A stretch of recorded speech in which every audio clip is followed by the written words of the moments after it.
Ladies and gentlemen, cats and bears, and folks from all nations alike, my name is Day 9, and this is the After Hours Gaming League Week number 8 cast by me, Day 9. For any of you who are unfamiliar with the After Hours Gaming League, it is where 30 top companies compete for the chance to donate $5,000 to the charity of their choosing. As we go into week number 8, we see that it has been honed down to only 16 teams, beginning with 29. These 16 teams are the best Starcraft 2 companies in the world. I will of course note that every single company that you see here, the teams consist of individuals who work at those respective companies. And the match that we're going to be checking out is in Division 4, where we see Zynga going up against Amazon. The number 1 v number 2. If Amazon wins, they will be able to secure a spot in the top 2. If they lose, that'll just be really, really embarrassing. I would like to note that the top 2 in each division, advance to the championship bracket. Aw, yeah. Now keep in mind the other 15 teams, the bottom 15, are off playing somewhere, not in championship pools, but in kiddie pools for the famous Day 9 no prize. However, these players are competing for $5,000 very real dollars and the chance to be the best. Microsoft, the champion from Division 1, the winners from Season 1 in Division 2. Ha! Nailed it. Will they be able to pull a second win? For now, go to the AfterHoursGamingLeague.tv website for more information on all that jazz, because it's time for us to step into the match between Amazon and Zynga. Oh, yes! In the top left from Team Amazon is Cicero, who will try to unleash his own. He is infused with the power of the bear energy drink. The guy, just go to this website. While all that's happening. In addition to this, Play Farmville on Facebook says Preposterous introducing himself in the bottom left as the Zerg from Zynga. The Zynga Zerg. In fact, every player on Zynga is Zerg with the exception of their Captain Jules, who's Protoss. Because who's surprised by a Protoss being the leader of a whole crew of Zergs? The Xel'Naga certainly are. Zing! Lore humor. Anyways, in the game, we do see none other than Cicero trying to unleash his own brand of Ciceronage. Now early expanding. Well, you know, it's a little bit dangerous to do any sort of early expand on this map. You either have to cover this angle from Zerglings or this angle. One of the two. Not necessarily both, unless you want to be really, really, really, really careful.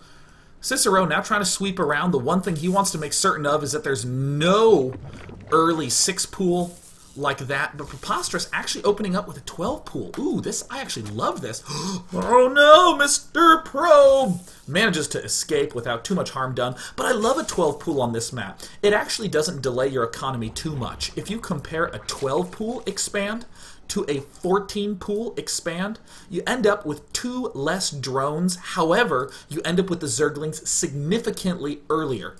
If your hatch gets blocked, you end up with actually slightly better economy with a 12 pool. These are some of the benefits to consider, but the most obvious thing is that faster pool equals faster in your face. Holy crap, that's so scary.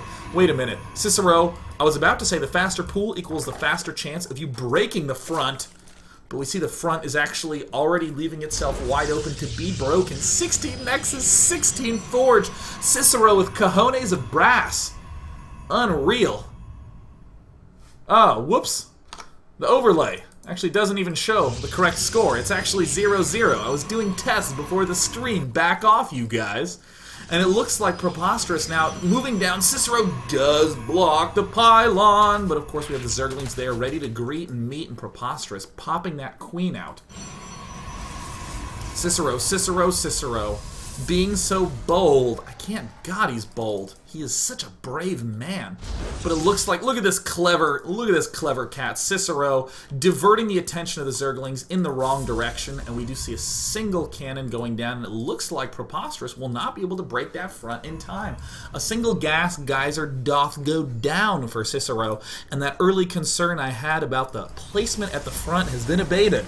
I feel great. I'm getting ready to stretch because things are going fine in Camp Cicero. Preposterous, on the other hand, is building himself 1 queen, 2 queen, going into macro mode. It looks like the Zerglings will try to block the front. Now a Cybernetics core goes down as well. Now, if I am in Cicero's shoes, I'm thinking that I need to do some sort of early scouting very, very soon. I don't know if there's some sort of Roach all-in coming. I don't know if there's some sort of Baneling bust coming in. As Preposterous, though, I'm delighted to see that there's no second gas yet. The only types of builds that are really going to threaten me are early Stalker Warp Gate Pressure. Those are essentially the only two that I can really be up against. And Cicero actually doing, it looks like, quite possibly exactly that, getting a fairly early second gateway, a little bit of an unusual way to go for an early expand. He is going to be going for the +1 attack, and it looks like he's intentionally delaying the warp gate a little bit. We saw him select both of those buildings right at the start. Just wants to try to get that +1 attack. May very well go for some sort of early 3 or 4 gate pressure. We see Preposterous moving his queens forward, starting to spread that creep out, and no gas at all yet. One of the big issues with going for some sort of early 12 pool is that it can really make for some funky timings on your third base. It works very nicely if you're intending on going 2 base, for instance on a map like Shattered Temple, where it's very difficult to get up a third as your little Protoss pieces, or excuse me, as little Zerg pieces. But on this particular map, I think I may have favored a 14 hatch. Damn, a 14 pool. There we go. Preposterous, on the other hand, knocking down the destructible rocks, didn't really force Cicero to build too many additional cannons, and now Cicero getting ready to do, it looks like, a 2-fold push. Look at this, also getting a Twilight Council up. Very unusual tech path coming out of Cicero from Team Amazon. Meanwhile, the Zynga Zerg kicking it back, taking it easy, planting the Evolution Chamber and Roach Warren down at the 7-minute mark, as we actually just learned at the Day 9 Daily. That's a great timing to throw down those 2 to deal with Warp Gate pressure, but Cicero's coming out with straight Zealot pressure. This is a weird-ass timing, but actually quite strong. Ordinarily, you'd have 4 Zealots warping in at the 8-minute mark or the 7:45-minute mark, but now suddenly we're having 4 Zerglings walk in well before that. The Roach Warren isn't even done. The Zerglings falling apart super swiftly, and Cicero now has an easily defended forward pylon. I actually love this timing so much, I am going to ladder right after this series and steal it. We see gateways number 2 and 3 are the one big things lost in this aggressive play. He is going to be able to warp in a pair of extra +1 Zealots, but will it be out in time? We see more Zerglings starting to stream in. Can he possibly take out this hatchery? It looks like Cicero is just target firing it. He's down to 500 health, and he has 2 more Zealots swinging in. Oh, that's going to be a lot of trouble for that hatched Cicero! Oh, the Ciceronage. Oh, Preposterous got pwned at the 3rd. Looks like Preposterous is trying to mass up anything he could to withstand that assault. Has a lot of Zerglings coming in, but as it turns out, Cicero upgraded the plus Zergling easy kill upgrade, allowing quite honestly a whole lot of easy kills on end wins. +1, very good. Drops the number of hit counts from 3 to 2 for Zerglings versus Zealots. Super strong. Cicero losing that forward pylon.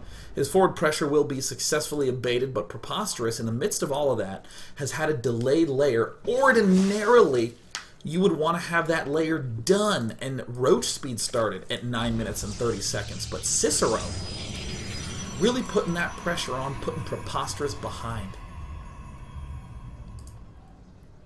We do see a Warp Prism coming out now for our Amazonitasi.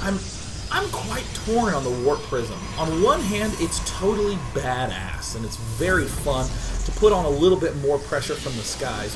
Whoa! Double Warp Prism coming up! Okay, never mind. I am no longer torn. That's totally sweet. The one reason I would be a little bit torn is that after taking out an expansion, the best way to exploit a player with a battered economy is a big attack at the front. The best way to exploit a player that has too much economy is a lot of small attacks spread out to abuse how many bases and locations the opponent has to defend. But Cicero has killed off this expansion, basically meaning there's really only 2 notable points of interest for the Zerg to be really worried about, meaning harassment's going to be quite a bit weaker. As I poke around, we see that there is that 1 Warp Prism at the front. There is a 2nd Warp Prism lurking about somewhere. There it is, hanging out in the mid.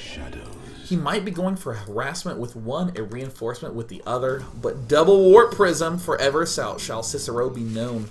Preposterous is starting to rebuild his army. He's starting to get a lot more drones. He's starting to get past the Protoss, right comfortably where he wants to be. Very early infestation pit, increasingly becoming the popular play in this matchup.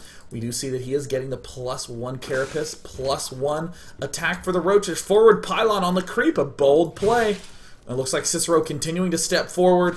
He's going up with the harassment. Oh no, Preposterous is scrambling to get as many Roaches up as he can. He has the Spore Crawler there to pick off any sort of DTs that arrive.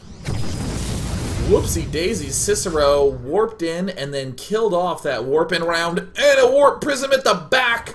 Oh, the Zergling's trying to get into position. Looks like the Spore Crawler is there. He is beginning to unload all of the Zealots in there, but will he lose the Warp Prism? Meanwhile, he does lose the Warp Prism at the front. We see the Roaches and the drones stepping forward to engage against all of the Stalkers, the Zealots in the main, starting to deal some serious damage. The Queen there has fallen, and Cicero with the Blink double Warp Prism 2-gate Zealot early pressure transition is looking great.